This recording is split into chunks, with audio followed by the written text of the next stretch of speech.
guys, and welcome back to another episode. Today we're taking a peek at A Nightmare on Elm Street for the NES, which was developed by Rare and published by LJN in 1989.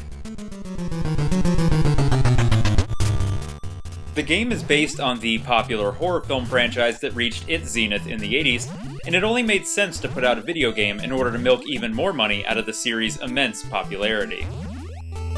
This particular game has garnered quite a bit of negativity from gamers and critics alike, so let's take a look at it and see if we can figure out why, or perhaps even debunk the reputation that so gloriously precedes it. A Nightmare on Elm Street on the NES plays out like any typical side-scrolling platformer. You run, jump, and attack your way through the Elm Street neighborhood in an effort to collect all of Freddy's bones and ultimately put him to rest once and for all. In each stage, you'll be working to find the total amount of bones that are scattered around the level, and can't progress further until all of the bones on that particular screen are accounted for. They aren't too difficult to find and are kind of out there in the open most of the time, so collecting each one isn't really too big of a hassle. Elm Street itself works almost like a hub of sorts that houses each of the different locations that you'll end up heading to. When you start, the initial few locations are randomized, which can be extremely confusing if you don't know where you're supposed to head. At any given time, you can only enter one location, and they must be entered and cleared in a certain order. As an adult with access to resources on the internet, it's not hard to figure out. But as a kid, it definitely threw me for a loop and ended up getting me stuck in the game quite a bit. Another confusing aspect to Nightmare is the sleep meter at the top of the screen. Once it drains, your character will enter the dream world, where enemies become tougher and at times will summon Freddy for a quick fight.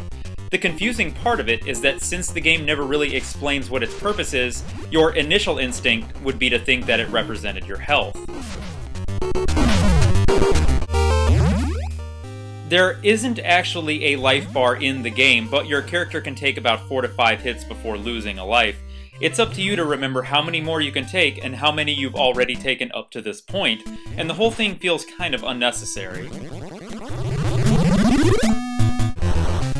You can also grab power-ups that will allow you to change into several different forms, including a ninja, a wizard, and a javelin-tossing athlete, but they can only be used in the dream world or when in a boss fight. Each of these makes your character much more powerful than normal, and their ranged attacks make combat much more tolerable than when using the standard punch move.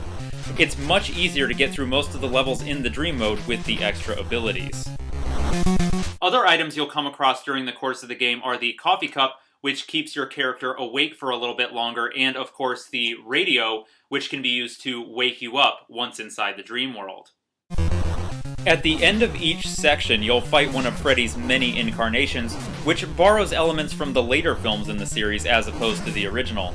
Once defeated, a key will drop and allow you to find and progress to the next area.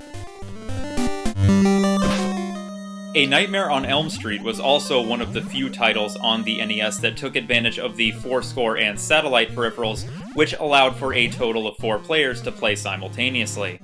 As novel as the idea was, it ends up making the game almost impossible to get through. The graphics in Nightmare are decent, but definitely not mind-blowing in any capacity. The character design is completely uninspired for the most part, and the majority of the enemies that you'll be facing are just stock NES sprites that could be in any horror-themed game, and rarely have any connection to the films. You'll see lots of bats, skeletons, rats, spiders, and so on.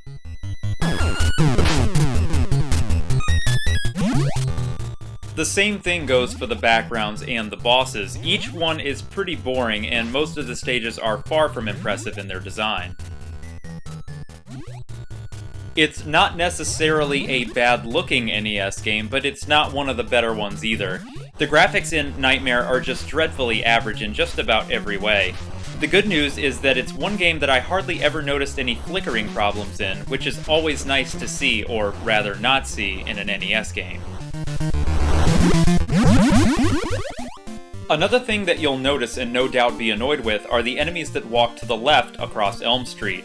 You have to end up trailing them until you get where you need to go, since there's never really enough space or momentum that you can gain to jump over them.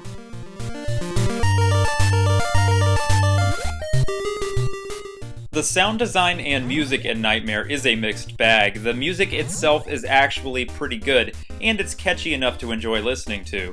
The boss fight music, on the other hand, not so much. It's just a constant 3 to 5 second loop that gets old pretty fast.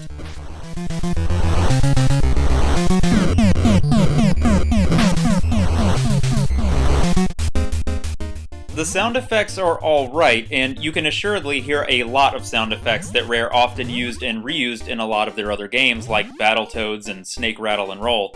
They do their job, but are very far from memorable. A Nightmare on Elm Street controls relatively well, though the platforming aspects of the game feel quite slippery at times. The enemies and their placement in the game exist solely to push or deflect you into pits, and at times it feels completely unavoidable, which can be immensely frustrating. The game uses a standard setup as far as NES games go, with B to attack and A to jump. One thing to note here is that when you pause the game, the word hold shows up in the middle of the screen, which I always thought was kinda bizarre.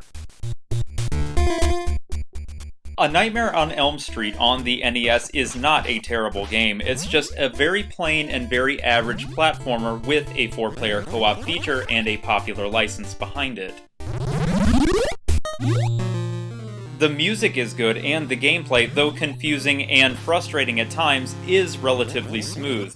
It's a game that requires a bit of practice and memorization to really enjoy, and is one of the better film-to-game translations on the NES, even with all of its flaws. The game itself is really not too hard to find nowadays, and can be found usually for around $10 online. For that price, it's not a bad purchase, and the 4-player mode is definitely worth checking out if you have one of the aforementioned peripherals.